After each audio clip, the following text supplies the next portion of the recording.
Mike Johnson of PWInsider broke the news, which has yet to be confirmed by WWE, but also has not been denied, that the original Hart Foundation, Bret the Hitman Hart, Jim the Anvil Neidhart, and the Mouth of the South, Jimmy Hart. By the way, Jim Neidhart would have turned 64 years old this week.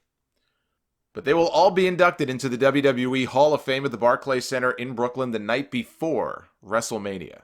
Originally, the Hall of Fame was going to be that Friday night before WrestleMania. WWE swapped it with the NXT show because the Ring of Honor New Japan show is happening in Madison Square Garden that night.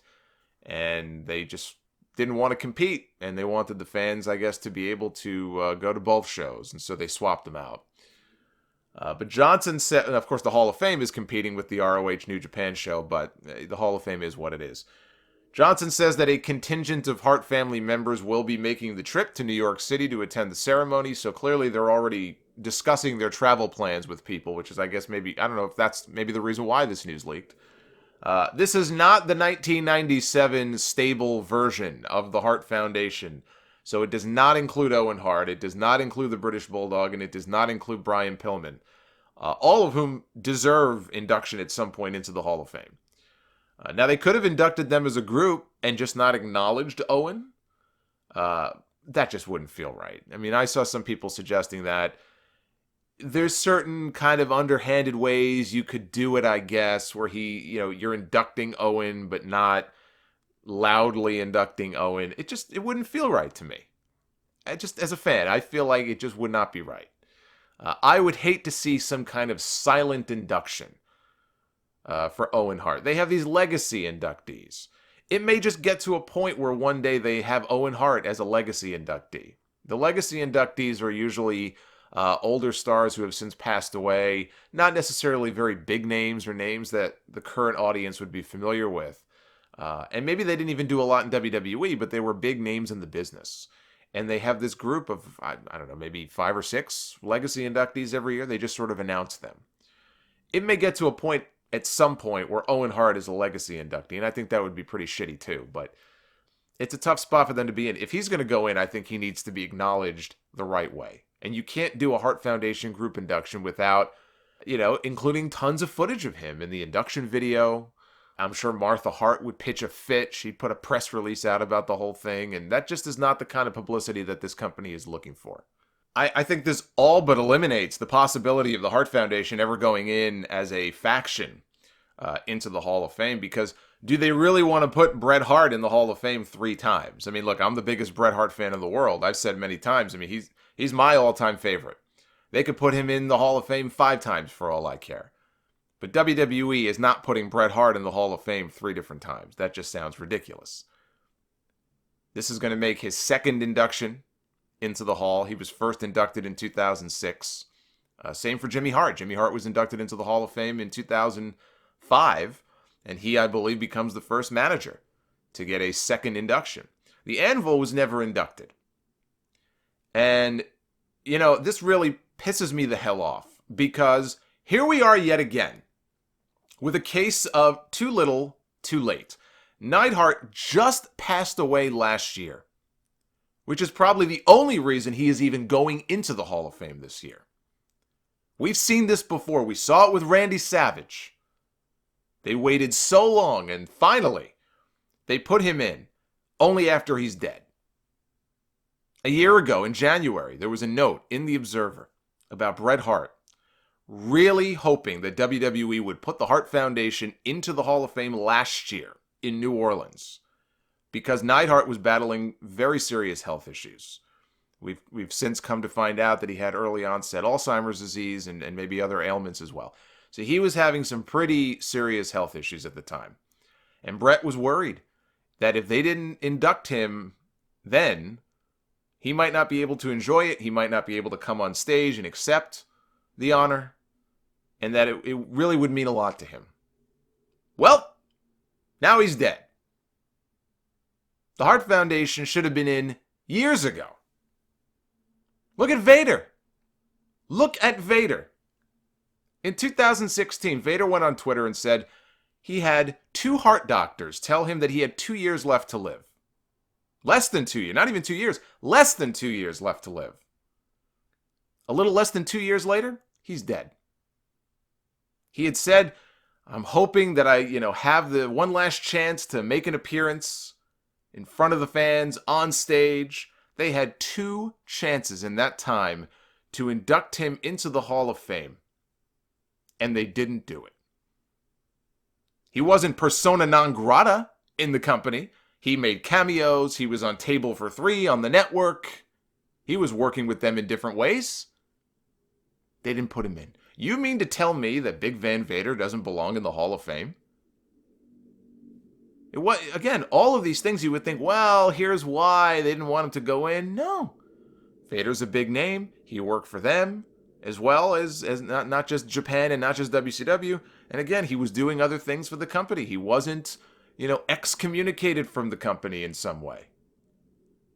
Now, he'll still end up going into the Hall of Fame at some point. And now his son can accept on his behalf because he's dead and he's not there to do it himself. I actually thought he was one of the more entertaining parts of the Hall of Fame a few years ago when he inducted Stan Hansen. He did the whole bit with the eye, and the people laughed. He was actually on stage inducting Stan, but that should have been him on stage accepting his own award. And now he can't do that. We've seen this far too many times, and it sucks. Obviously, it would make sense for his daughter, Jim's daughter, Natty, to be the one to induct the Hart Foundation. Last year, she said it would be an honor for her to do so. I thought you would have her on stage with Bret and Jimmy to accept, but I guess it makes more sense for her to do the induction and just let Bret Hart and Jimmy Hart be the ones to accept on all 3 of their behalf. The Hart Foundation is my second favorite tag team of all time, behind Demolition. Another team that's not in the Hall of Fame but should be. You can tell I grew up a WWF fan in the 80s by these names, right? If I grew up an NWA fan in the Carolinas, I would give you a whole other list of names. But those are my 2 favorite all-time tag teams. And, with Demolition, that concussion suit that they signed onto, they were hardly the only ones who signed onto that lawsuit. That lawsuit was thrown out. That's over. Bill Eadie, Axe, is 71 years old. What the hell are they waiting for? Bret Hart, Jim Neidhart, they came to WWF after Vince bought Stampede Wrestling from Stu Hart. It was actually Stu's request as part of the deal that they made. I want you to bring in some of my family members. I want you to bring in my son. I want you to bring in my son-in-law. Bret was not a good promo back then. Some people would say even in his later years, Bret was not a good promo. Those people would be factually incorrect.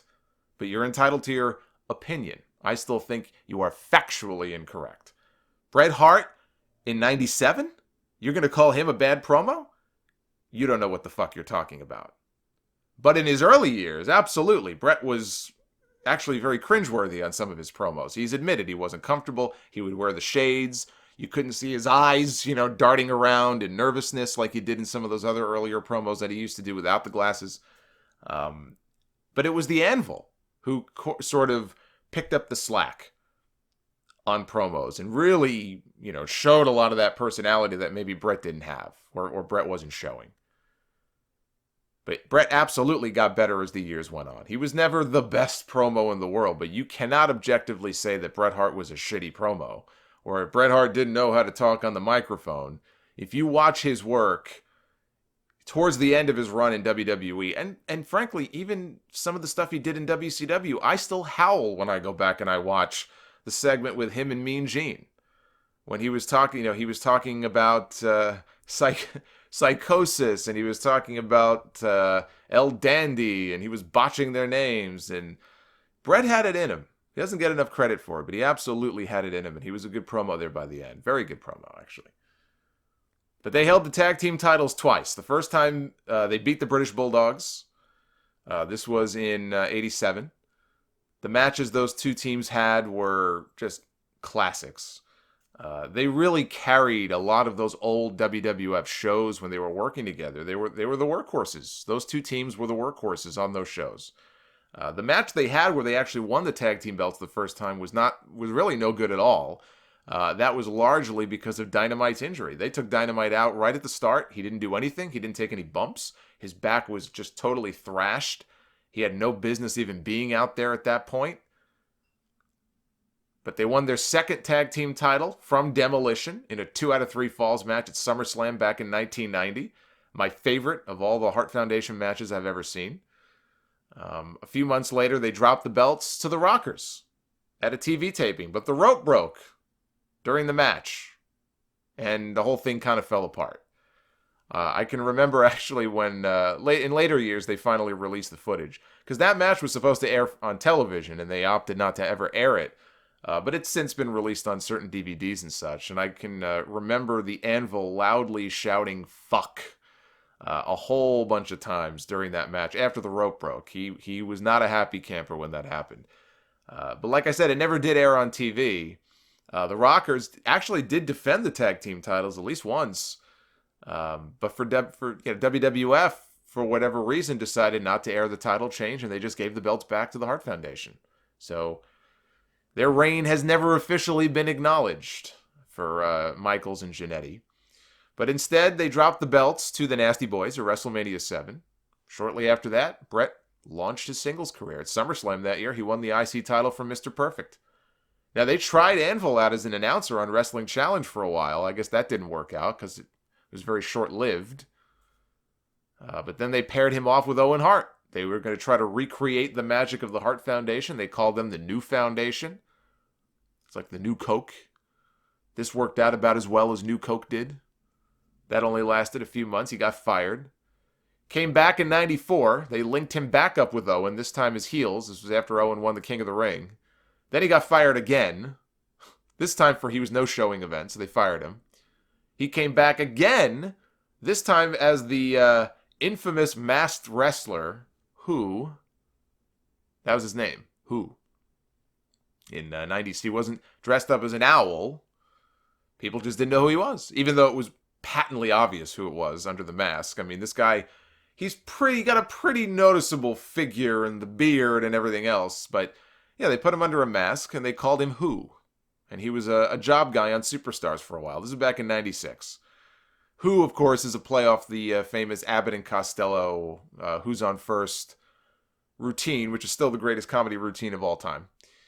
So that only lasted a few months. Then he came back the year later, in 97, as part of the Hart Foundation faction. And he was part of the one of the greatest matches, really, in company history. That big 10-man tag at the Canadian Stampede pay-per-view. After the Montreal Screwjob, he left a few weeks later. I guess they let him out of his contract. He went to WCW. He did some tag team matches with the Bulldog. Never really went anywhere. He was gone. That same year, he ended up in WCW in 98. In January, I think. By September, he was gone. And that was really it. That was the end of him as a full-time performer. He wrestled indies. From that point on, he got into some trouble with pills and whatever else. You know, he had his issues. But in recent years, I know he was on Total Divas with Natty. He had cameos on that show. And when I think of tag team wrestling, I immediately think of the Hart Foundation. I immediately think of the British Bulldogs. I think of Demolition. I think of LOD. I think of the Steiner Brothers. Certain names, certain teams just jump out at you. For me, it's those names. And then even in later years, you know, Edge and Christian and the Hardys and the Dudleys kind of brought this renewed focus back to tag team wrestling that had been lost for a while. So those are the names of the teams that I think about when I think of tag team wrestling. But you cannot have a WWE Hall of Fame without having the Hitman and the Anvil in there together. I just wish it would have happened a lot sooner.